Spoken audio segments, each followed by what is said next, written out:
What's up, guys? This is Wes with Sincity Tactical. Thank you for joining us today. First off, you might hear that I'm a little raspy. I've been sick for a couple weeks, so bear with me if you hear some coughs or stuff. I do apologize for that. First thing we're going to do is move into our patriotic message.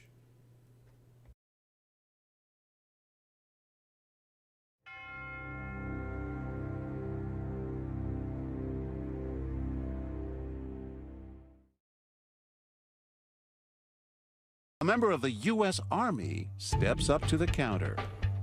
Hey, don't deal with this guy. He's a Muslim. Is he laughing? Why is that funny? Unroll? Hold on. What happened? This guy's a Muslim. We live in America. He can have any religion he wants. Aren't you fighting against these guys? Not at the moment. Right now, I'm ordering a sandwich. I don't think you should be working here. Oh, okay, good. Buy your chips and move out. He doesn't follow orders. Look, I'd like to order some food, just not from you, okay? Get out. Put the chips down and go buy them somewhere else. You want me to leave this place? You have a choice to shop anywhere, just like he has a choice to practice his religion anywhere. That's the reason I wear the uniform, so anyone can live free in this country. Leave the man alone, buy your stuff, and leave. So as you guys saw there, our video today is based off of the fact that soldiers go to war to fight for Americans. America was built on different races coming here from different countries. So for him to defend the Muslim man in the store was a huge thing. He did it to show that he's not prejudiced and that racism isn't always the case. So for me, that patriotic message was he's fighting for our country and our freedoms to be free. In other countries, religion is set, it's dictated how you need to show your religion and pray and all that stuff, or to not even have the choice to not be religious if you didn't want to be. So that's a pretty powerful message in my opinion. Jax? Yeah, and obviously with the video that was just shown, Army vet, that was currently in uniform inside the shop. One of my battle buddies, regardless whether I know him or not, he was in there. We wear the uniform to protect and serve this country, just like the cops out in, the street on the civilian side, protect and serve their, city or their county, depending on whether they're just a sheriff or whether they're a city cop or a state trooper, whatever the case may be. That hits home for me. I mean, we do what we do, so people like the gentleman behind the counter have the right and the freedom to practice their religion and, have the ability to work just like myself, Wes, many of you guys out there on the civilian side. And so at the end of the day, yeah, we may be still technically fighting a war on terrorism overseas, even though they're being pulled out and brought home. I know my unit's coming back sometime next year, but bottom line is I couldn't agree with them more. Get what you're there for and get out of the store, quit harassing the man, and move on with your life. Absolutely. So, with that being said, we're going to move right into our Pro 2A news. For today's Pro 2A news, it will be brought to us by Tucker Carlson and Colion Noir. This video we do not own the rights to. We are using it for media outlet purposes to then have a discussion after to discuss what is going on in our country. Once again, we do not own the rights to this video. If you would like it removed and you're the original owner of the content, please email us at sct@sincitytactical.xyz. Thank you. Things that's happened in the past few years is watching nonprofit organizations completely betray their core mission. Education organizations setting out to hurt children. Environmental organizations promoting crowding and illegal immigration, which hurts the environment. and of course the watchdog fact checkers online who abet lying. But maybe no turnaround has been more bewildering than what's happened to the American Civil Liberties Union, an organization founded to defend civil liberties, has now decided to attack civil liberties and strip you of your rights. The ACLU, in its most latest announcement, tells us the Second Amendment, one of your civil liberties, is racist. Quote, racism is foundational to the Second Amendment and its inclusion in the Bill of Rights. Is that true? We're going to be literal for a second and ask Colion Noir. He advocates for the Second Amendment for a living. He's a friend of ours, and we're happy to have him on tonight. Colion Noir, thank you so much for coming on. So the Second Amendment, look, both of us know exactly what's going on here. This is a power grab by the people in charge, and they want to keep you from defending yourself. But let's just take this literally for a minute, just for fun, because we're literal people. Is the Second Amendment racist? No, the Second Amendment is not racist. Now, if you want to make the argument, you can make the argument that gun control is racist, and there are concrete facts to demonstrate that gun control has a history rooted in racism.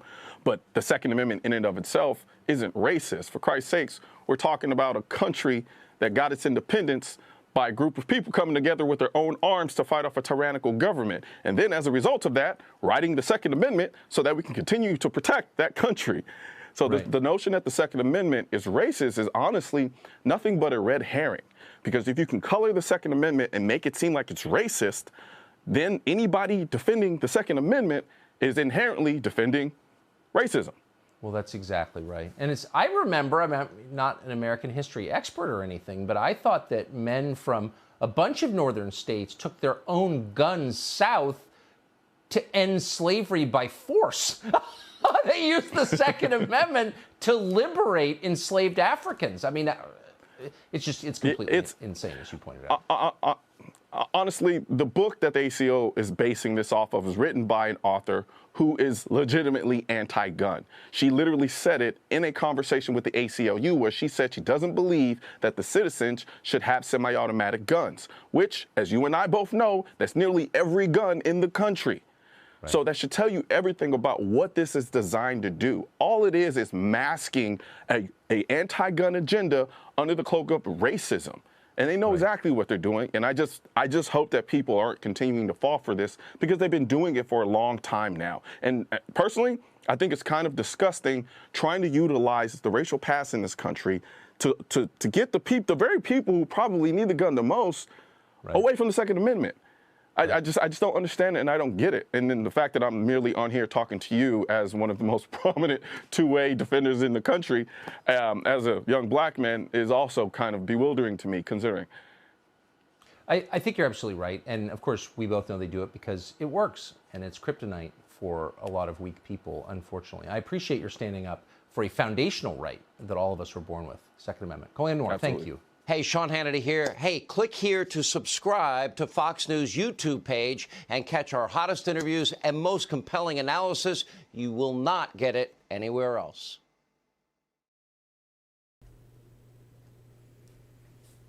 All right, so with that video being played and talking about racism and the patriotic message, it blows my mind that somebody would say that the Second Amendment's racist. Because, like, as they said in the video, it's kind of redundant. I'm repeating myself with what they said. Is the fact that you have the right to bear arms, and that has nothing to do with race. I have never seen anything in the Second Amendment that even closely resembles being racist. You, as an American, any race of any kind, as long as you're of age, has the right to protect yourself with a firearm. I'm going to say that again. With the proper age to own said firearm, you have the right to bear arms and protect yourself. Jax? Yeah, piggybacking off of what, you and them said, obviously, as an American, it's our right to possess firearms and using our carry permits to be able to have them on our person is something that many of us are choosing to do, especially throughout the whole COVID pandemic situation. A lot more people here in Minnesota started filing for their CCW. However, there's nothing in the Second Amendment that pertains to any race, um, sexual orientation, creed, and anything like that. It is strictly about firearms. And to be honest with you, I don't see anything when it comes down to color of people's skin. I judge you based off your character. If you walk up and you want to rob me and you have me at gunpoint, well, hate to say it, but I'm definitely going to defend myself if, the situation calls for it, depending on what the situation may be. So, Absolutely. Absolutely. Good point. So, I want to keep away from the race topic as much as possible. Obviously, we don't need to start any confrontations on here. So, that was our Pro 2A news. We're now going to move into our tactical gear review.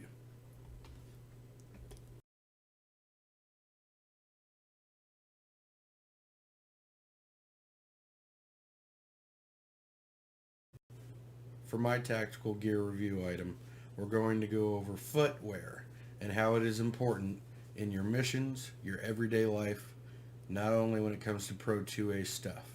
So, for me, when we go shooting and things like that, having proper footwear out in the desert is very important. I have broken an ankle, I have weak ankles to begin with, so having proper ankle support and traction makes a big difference when you're running speed gun courses, 3-gun competition, or even just merely hiking through the mountains. I personally use the 511 AT traction boot. It is an 8-inch boot, non-zip up. As you can see, mine's pretty beat up because I use them all the time, and I actually use these for work. So they come in handy. They're very comfortable, very breathable, but that is my boot. And I'm going to show a short clip from 511 Tactical going over the AT 8-inch boot.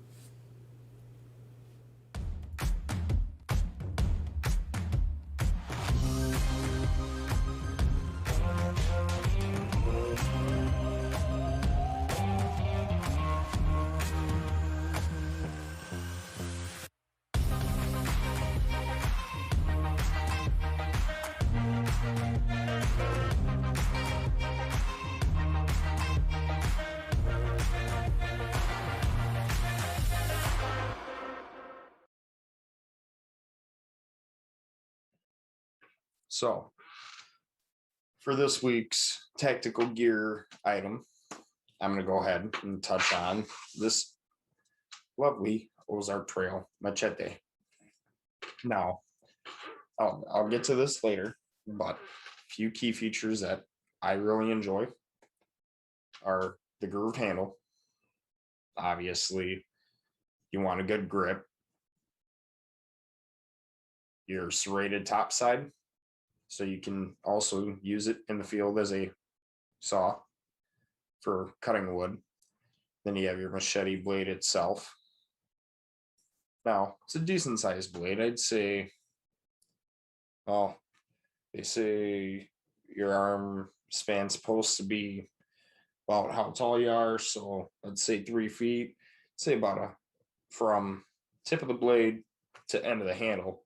It's about a good 1.5 feet long.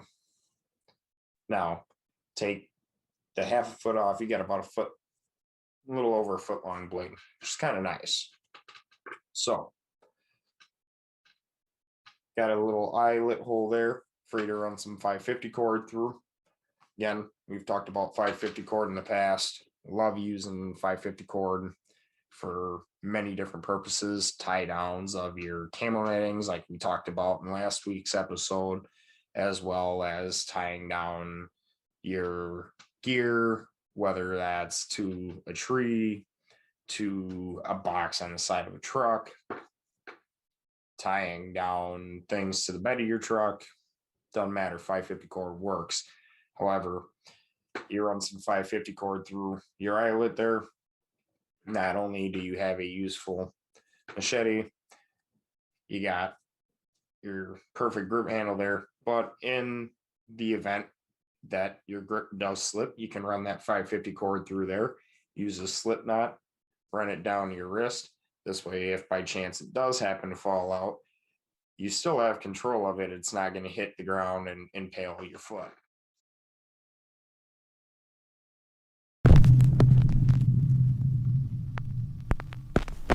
Hey guys, I'm Tyler with Covered 6. I'm here with Condor today to show you the Condor LCS Tie Pull 2.0.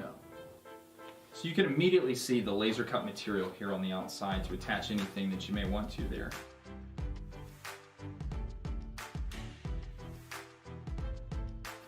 There's the loop panel for any patches, any ID panels, anything you want to put on. There's a small admin pocket here for any quick, easy to grab items that you may need. There's a top opening for easy access to the bladder. This will hold a 1.5 liter reservoir. There's tabs and a loop there to hang your reservoir.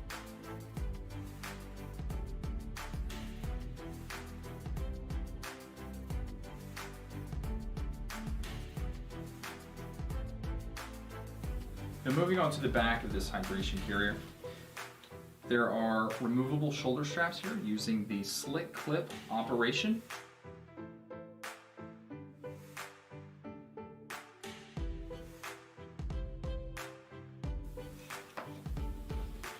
There are also 4 MOLLE straps here that you can use to attach to any plate carrier.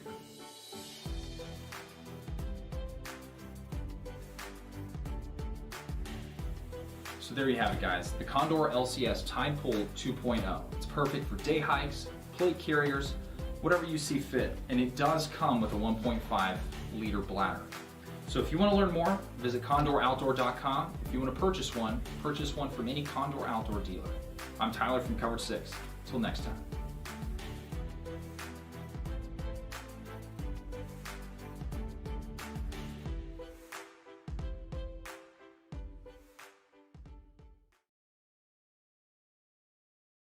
Fingers crossed.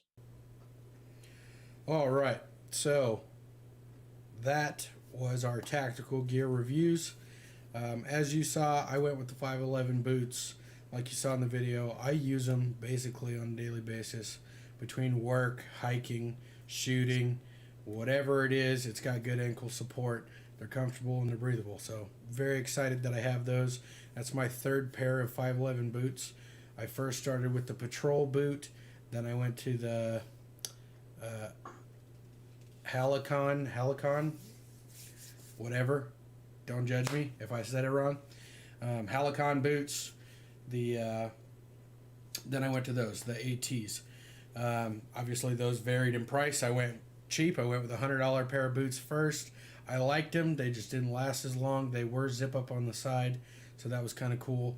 The second pair, that Halicon boot or whatever, very, very good. Pretty expensive. I think it was a $200 boot. And it just wasn't breathable enough. So I've settled with those ATs. Those are the most expensive out of the bunch. I believe they were $300. And they've lasted quite a good amount of time, especially working 8 to 14 to 16-hour days when I'm not sick. So, or the weather permitting, obviously. So I like those boots a lot. Good for traction, good for ankle support, breathable, and they're water resistant as well, which is very, very nice. Because I do deal with garden hoses and things like that at work. And then, Jax, you want to talk about yours a little bit? Yeah, so to touch on the machete in and of itself, it's part of that Ozark Trail brand, which we've touched on many times in past seasons. And the one thing I will say about it is for the price, even just for the machete separated from the big kit, is still fairly reasonably priced. I want to say it's like 10 or 12 bucks. And the big kit that I got all that in with machete, the side knife, everything else like that, we talked about it, was like 36, 37 bucks. So basically half the price of the entire kit is the machete. And, you know, you're out in the field, you need something that's going to be useful, multi-purposeful. Again, like I said in the video, you run 550 cord through it, you got total control of the machete itself, and you know, I definitely would trust that machete over some rusty buck knife any day of the week, depending on how old that buck knife is in the field. Absolutely. And you know, it's true. So Not everybody has the money to go out and buy a $100, $200 machete or a $100 or $200 pair of boots. These items that we put up here is to give you an idea of what's out there, a variety of price ranges, and different skill levels, really. So there's certain items that you'll see later on in different episodes where it might be an advanced tactical item that you've A, either never seen, B, didn't know existed, or C, something that you might be interested in and want to up your level of gear. So that's why we do this segment. We want to give you different tools that you can use, not just in a Pro 2A sense. Okay? Like we said, the boots can be used anywhere at any time as long as you got them on your feet. The machete, something that's nice to keep in your vehicle. You don't know. What if something gets caught up underneath your undercarriage around the drive shaft and you don't have any other way to cut it off? You have a really big, long knife. Usually that happens after you've been driving for quite some time. So now the undercarriage of the car is hot. I would rather have a longer blade to cut something off with so I don't get burnt than a little 4-inch pocket knife. Plus you have the ability to saw things down. You can make lean-tos and shelters and all these different things with one tool.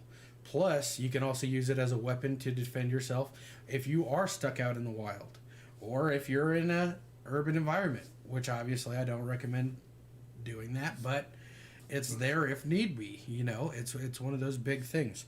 And then let's talk about the little bladder, the Condor bladder. So for me, that's pretty cool. I want it in all black.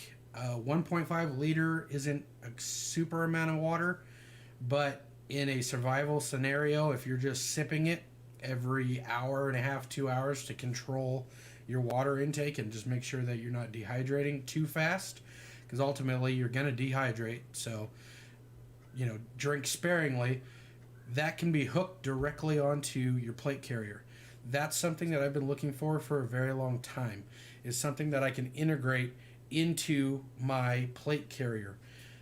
Because I have medical supplies and holsters and magazines and all these things on the front, but no real use for the back. And what's nice about that is not only is it a 1.5 liter bag, it also has MOLLE webbing on it, so you can attach carrier cases and stuff to it, or you could physically use the bag as like a little mini backpack. Throw some protein bars, some Nutri-Grain bars, granola bars, whatever. Throw some extra little goodies down in there, maybe a signaling mirror, a way to light a fire. You're self-contained, and it's on your rig, so you're protected because you have your magazines and your ammo in the front and your first aid kit, trauma kit. You got water, you got nutritional snacks to try to keep you going for energy. That sheath that comes with the machete, you can MOLLE that onto your back as well onto your plate carrier. Now you have a means to make shelter, food, water, defend yourself, and you're not overly weighing yourself down. I mean, you could add, I'm going to ask Jax, your rough sack and your plate carrier and all that stuff. You're carrying around, 80, 90 pounds of gear in the military? Well, no, sometimes more than that. It depends on the mission you're going out on.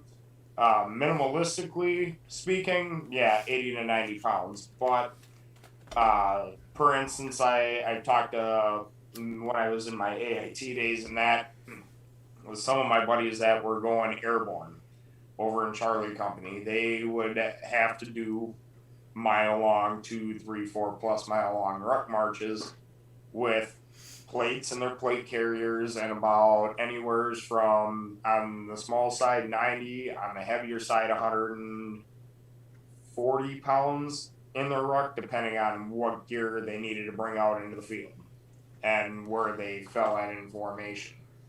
Now, speaking of that hydration pack, the Condor one's always an option. Otherwise, I'll touch more on this later on down the road. But I do run a hydration source on my EDC bag with, obviously, my IFAC MOLLE to the front. So I'll get into more of that later on down the road. But yeah, the Condor hydration pack, awesome way out in the field to stay hydrated. My days in the military, we had Camelback hydration packs, that held, I want to say, 2 liters of water. So not too much more, but just enough to get you through a duty day. So this way, if you are out, doing rifle qualification, you have water on you until you got back to the barracks. There you go. So once again, that goes back to the ability to have a means of success when it comes to being stuck in a survival situation. So clearly, we're not trying to carry 90-pound rough sacks or 120-pound sacks with us in a civilian aspect. But to be able to have my plate carrier with like ceramic plates or something in it, and my magazines, couple magazines, whatever, because I'm not going into combat. That's what we all need to understand, is people get all decked out to the point to where they're ready to go fight a war, which I'm not saying I'm not ready for whatever. Clearly, I mean, you see the guns behind me.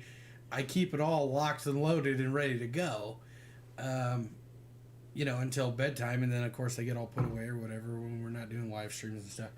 But in the safe, it's locked and loaded and ready to go. And the only reason why that AR doesn't have a magazine in it right now is because I did a special video for the Patreon subscribers that I have, talking about the rifle and breaking it down and things like that. But there's one in the chamber in that rifle, so if I only had one shot to take, I'm ready to go. And of course, you see that there's a pistol missing over here. That's for another story. We're doing some work on that. So my point is, being prepared doesn't mean being, paranoid or bugging out or any of that kind of crap. It's literally the fact that when something happens, you're ready. Don't plan for the end of the world. That's not what I'm saying. Plan for your vehicle to break down somewhere on a trip. Plan for water. Plan for snacks, because you never know. Perfect example. Before I got sick, me and Jonna and the family, we went down to Six Flags, California. Well, on our way back, we had a semi-truck, like a fueling truck, flip in the middle of this road on Pure Blossom Highway. If you've droven, whatever the right word is, the Pure Blossom Highway, it's a one lane going this way and a one lane going this way. And this truck flipped in the middle of both lanes. We were stuck. We had no choice but to wait as long as it took for everybody to move out of the way. It took added time. And we could see a lot of people in their cars sweating it out. They ran out of their drink. The nearest gas station isn't 50 miles away, or it's not until 50 miles or more away. We had gallons of water in the truck that we keep for emergency backups. We had snacks like chips and stuff from going on our trip, but we have, like I said in a previous video, 7 days worth of emergency food rations per person in the car. So we were fine. We have, we're not going to get into the movie player. Well, I guess I'm going to have to now. We have a movie player for when the vehicle's put in park to be able to watch movies, if you know what I mean. So we had movies, drinks, snacks, AC, trucks running fine, but we were prepared in the event that we needed to pull over because it wasn't going to get cleared up. I have multiple tents and stuff in the back of the truck. We could have camped right then and there and been perfectly fine. Air mattresses, cots, multiple redundancies of ways to be comfortable in a situation that normally people would be in a severely bad way if they weren't prepared for. So a bad situation for one could have been whatever, this is just killing more time than I wanted to kill scenario because I was prepared.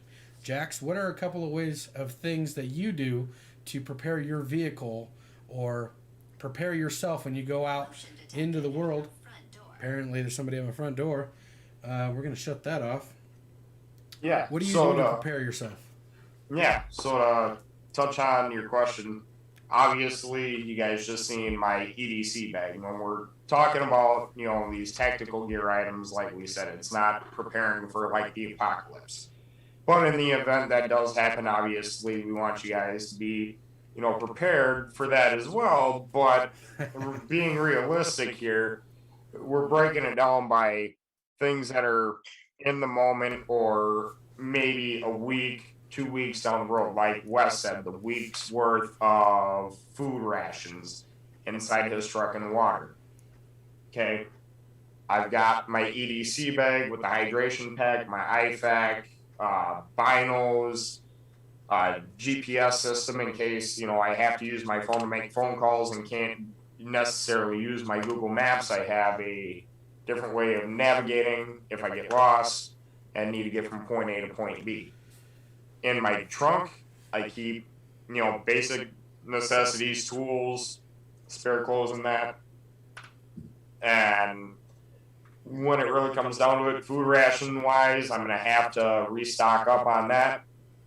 I've been looking at a few different MRE options, but I'm probably going to end up looking on Amazon for the bigger cases of them, because I think that's where you're going to find them the cheapest.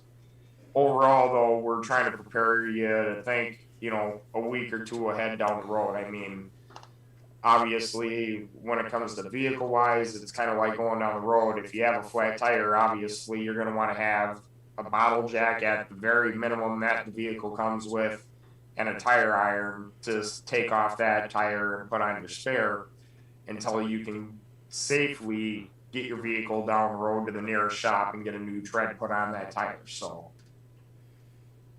and I want to speak on that for a second too. Get yourself a good spare tire. Don't run a donut. Don't drive on a donut for more than 50 miles. They are not designed for that. I run a full-sized rim and tire as a spare because I want to be able to get home. I don't want to go 50 miles and stop in a little town and get charged out the ass. Excuse my language, YouTube, Facebook, Twitter, Twitch, whatever we're streaming to right now. You don't want that. Run a good spare. Get an actual rim. Get an actual tire. Out here in Vegas, there's little shops on the east side of town where you can get a rim and a tire for like $75. Throw it in your car, in your truck, whatever. Get yourself something that's going to be durable. One thing that you'll hear from us the most is making sure that your gear works and that it's going to be good. It doesn't matter about spending crazy amount of money. You don't need to spend a bunch of money. But what you do need to do is make sure that the gear you're able to afford is going to be effective when you need it. That's the biggest thing. But we're going to move on from our tactical gear review stuff. We're going to move right into our shout outs and sponsors.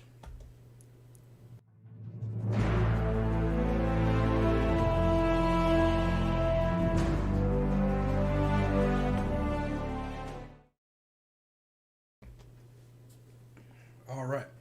So the first shout out I want to give to is Wendy from Sight Shooter at sightshooter.com. She is a local firearms instructor, primarily targeting the brand new shooter to the gun industry world or to the shooting world. She teaches a lot of beginner classes, self-defense classes, things like that. As far as I know, she's still working on getting her CCW license to be able to actually do the CCW courses. But all in all, I highly recommend her for your shooting classes just to get better. She's not going to put you in an indoor range where you're being surrounded by a bunch of machine gun fire from machine gun experiences and things like that. She's going to have you follow her out to a secure location out in the desert that has cell phone reception. She typically supplies ammo, targets, and things of that nature. Sometimes she even supplies guns, or she'll have you start with one of her guns to make sure that you are comfortable with a low caliber, low recoil weapon, get your fundamentals down, and then proceed to take you into the shooting portion with your own firearm. So she's very, very good at what she does. Check her out, sightshooter.com. Tell her that Wes and Jax from Sincity Tactical sent you, and she'll give you a little bit of a break on her fees. Secondly, I do want to shout out to Patreon. Check us out on Patreon. That is a way for you to donate to help the show grow and get better. For you guys that have been around for a while and have been watching the show, excuse me, you've seen the show grow tremendously, I hope, in the past couple of months, where what we're doing is better quality and what we're bringing to the table is better quality. That only happens with the supporters that we get to help us. YouTube is not going to monetize us. Facebook isn't going to monetize us because of the type of content that we do. We enjoy it, so we want to give you that information, but if you are able to help us in return, greatly appreciated. You can also check us out at anchor.fm and do smaller donations there on either side, Sincity Tactical Minnesota Division, or MN Division, I should say, and Sincity Tactical, just regular straight up. We both have our own anchors there. Anything you donate does go to help a cause, not only just to help with the show. So that's who I am shouting out this week, and I'm going to pass it over to Jax. Indeed. So I'm going to go ahead here and take a minute to just briefly shout out again my side of Anchor, and this is for the audio side pertaining to mainly, if you guys are out here listening to the audio, go ahead and jump over to the live streams that happen every Saturday at 8 p.m. However, for those of you that are watching, definitely, if for whatever reason you can't make a live stream, you can always rewatch it here on YouTube, rewatch it on the Facebook pages, or if you're driving and have a hands-free way to listen to it, again, Anchor FM, Apple Podcasts, or at basically any audio platform of podcast that you can receive this show on, it's there. So that's first and foremost. Secondly, again, I want to go ahead this week and shout out G3 over at G3Survival.com. Obviously, last couple of shows, Griff hasn't been here. Unfortunately, he won't be here at least for the next couple of weeks due to some personalized reasons. But in the event that things go back to normal and his day-to-day life and he is back, I know he'll take that back over, but he is a very good buddy of mine and Griff's and makes the finest leather-made goods for firearms out there. So definitely go ahead and check out G3Survival.com, or you could scan the QR codes down here at the bottom of the screen, and there is a tab on our websites to take you directly to his merchandise from our page. So that's secondly. And thirdly, we're second week back. I want to go ahead and shout Wes out yet again for bringing me back into the swing of things and, bringing me back here on the show. And it's a good thing to be doing this again. So thank you very much, brother. Absolutely. I do want to follow up on that. As you can see on the screen here, our social media links are there. Not all of them are there. We both have Twitters. We're on, like he said, Anchor, Apple, Spotify, a bunch of the podcasting websites do our show. We've grown a lot as a show, and we're very, very thankful for the people that have consistently been watching. And all we could ask is you like, comment, and subscribe. The more likes and comments and subscriptions that we get helps with the YouTube algorithm. Please do it on YouTube if you're able to. It helps get our content out there even more so we can build the show bigger. That is another way that you can help us as well. But that's enough with the shout outs and sponsors. Thank you, all of our sponsors. We're going to move into our Red Button News. What's up, guys? This is Jax with Sincity Tactical Minnesota. This week for your Red Button News topic, I thought we'd mosey on down to the state under us here in Minnesota and bring you a story from Iowa. So Iowa investigators see no link between the recent disappearance of 11-year-old Xavier Harrelson and the 2018 death of Molly Tibbetts, for which Christian Rivera was convicted of murder in May. Harrelson disappeared from a trailer park in Montezuma on May 27th, one day before Rivera was found guilty by a jury. Rivera's defense team asked for a new trial earlier this month, saying that the former live-in boyfriend of Harrelson's mom, 50-year-old James Lowe, has allegedly been linked to sex trafficking in Iowa and could have something to do with Tibbetts' death and disappearance. So before we move any further into this, you can definitely find the rest of the story on foxnews.com.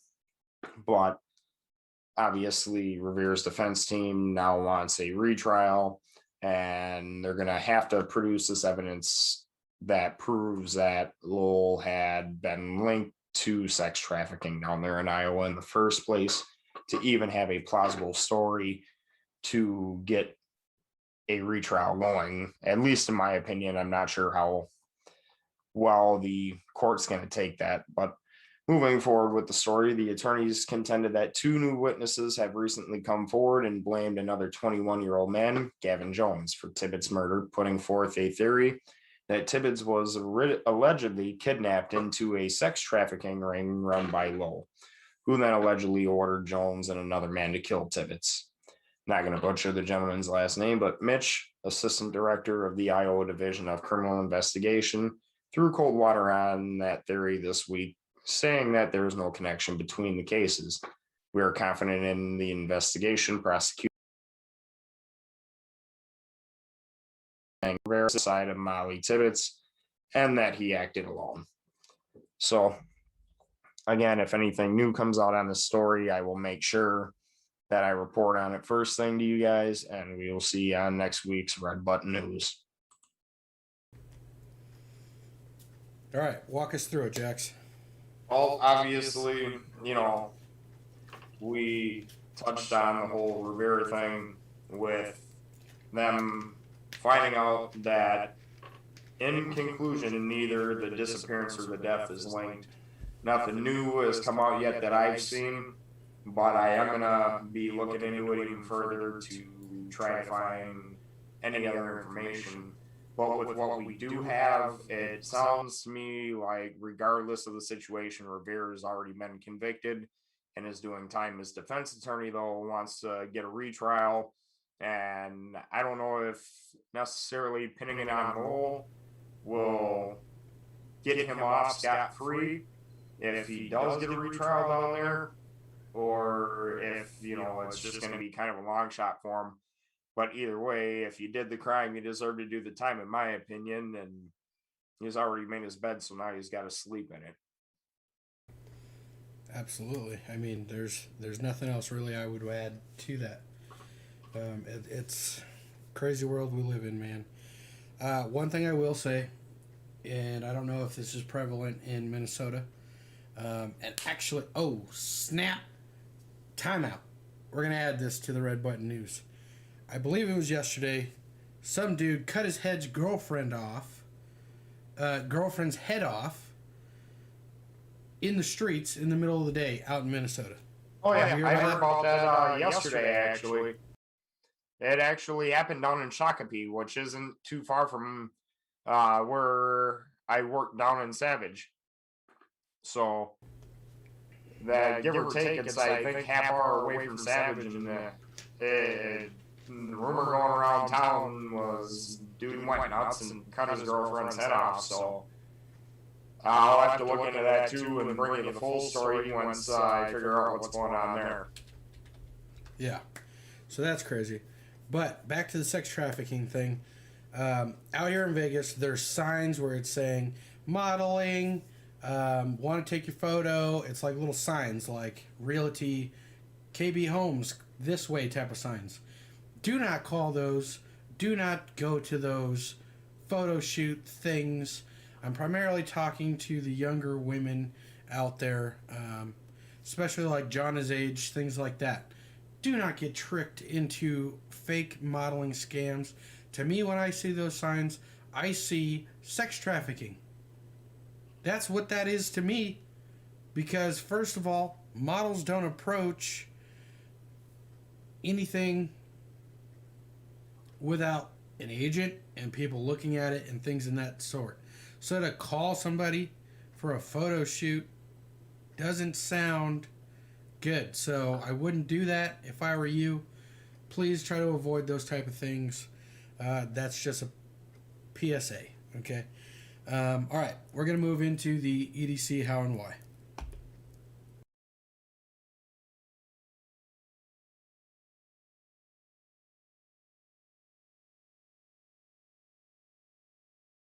All right, so here's kind of a conventional RFID blocking solution. I think this came free with some Amazon purchase. I don't know. If we slip this into our little, just kind of foil lined sleeve, this should be no different than what we saw earlier with the tin foil, right? Try to hold it up. Yeah, not finding anything. All right, that's going to time out. And we shouldn't expect anything different, even with other technologies, because they're all 13.56 megahertz. Anything at all? Womp womp. All right, so the EDC How and Why was brought to you by an RFID whatever blocker. I don't think that's super prevalent right now. I mean, I think there's a lot of things going on, but who's to say that it's not? Some people are still out here trying to hack. Protecting your credentials, your credit cards, things like that is a big thing. I personally have a wallet that blocks that RFID thing. It's built into the wallet for all of my cards, but you could do cheap little sleeves and things like that, like you saw in the video, to block your information from getting stolen. Jax, do you have any items that block RFID? Yeah, actually, my current tactical wallet that we've talked about is RFID protecting in and of itself. However, when it comes down to the RFID thing, I don't necessarily think that it's never going to be irrelevant in today's technical advancement society that we're in. There are a lot of people out there that want to obviously steal people's bank accounts, identities, things like that. So getting yourself, a tactical wallet or RFID blocking wallet is always a good idea. Personally, I try to be as minimalistic as possible. I mean, I can still carry cash in the wallet, but mainly all of my cards are on the inside. So everything's blocked, sealed away. And ultimately, when it really comes down to it, I think it's definitely a good investment if you want to protect your assets and your identity overall.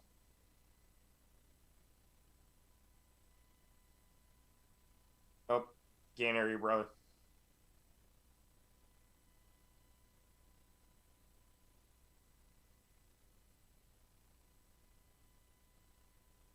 Negative.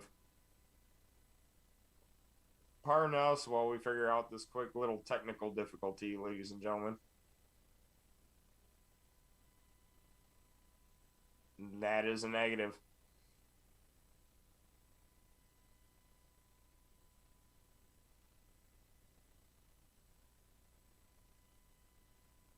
So, being as we're currently having technical difficulties, I know it's about 10 minutes before the end of the show here, but with that being said, from myself and Wes over in Sincity Tactical, Nevada, we want to go ahead and say thank you for joining us, and we will catch you on next week's episode. Stay free and stay safe out there. Pro 2A, we're out.